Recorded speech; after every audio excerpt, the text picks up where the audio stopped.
Hi everyone! Thanks for joining today's video. If you like this content, please like, subscribe, and leave a comment in the comment section.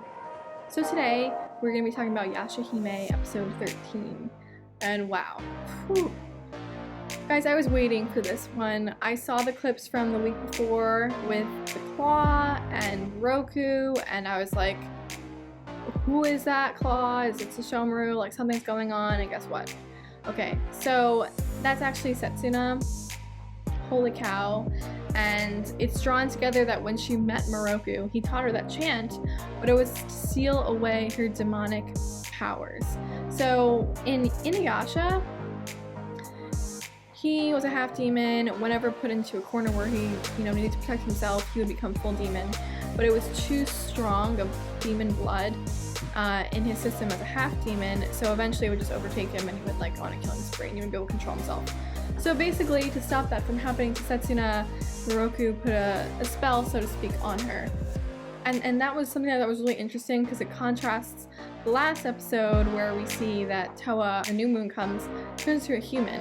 So it could be argued that maybe Setsuna is already kind of in her full demon form and she can never go back.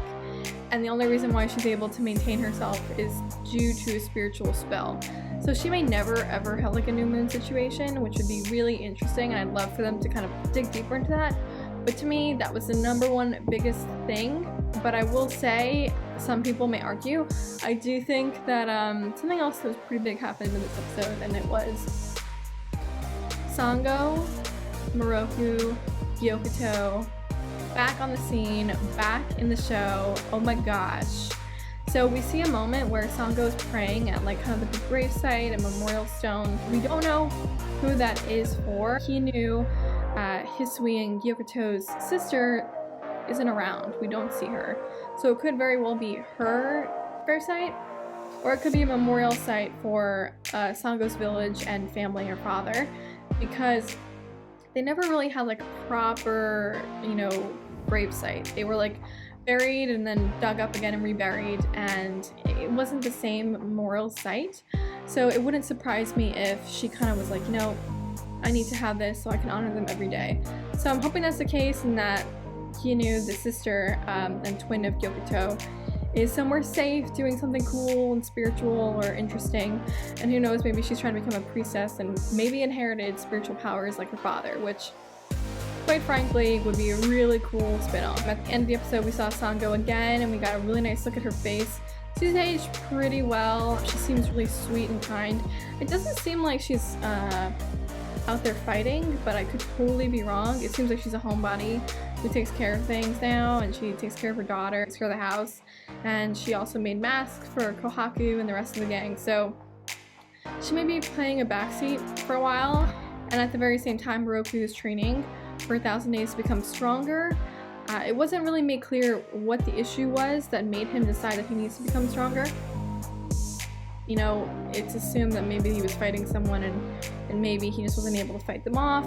So whatever the case is, it's definitely working. He says it may not be working, but we find out it's working because one of the 4 perils comes after him because he wants to eat powerful monks. Miroku's pretty strong. I'm really excited to see him use his full strength. And it's interesting, the dynamic of seeing him as a father, because Hisui clearly doesn't understand him right away. That changes at the end when he kind of sees what he's done for Setsuna and, starting to believe that Miroku is actually powerful. Okay, that's my father. He's powerful, he's kind, and he helps people.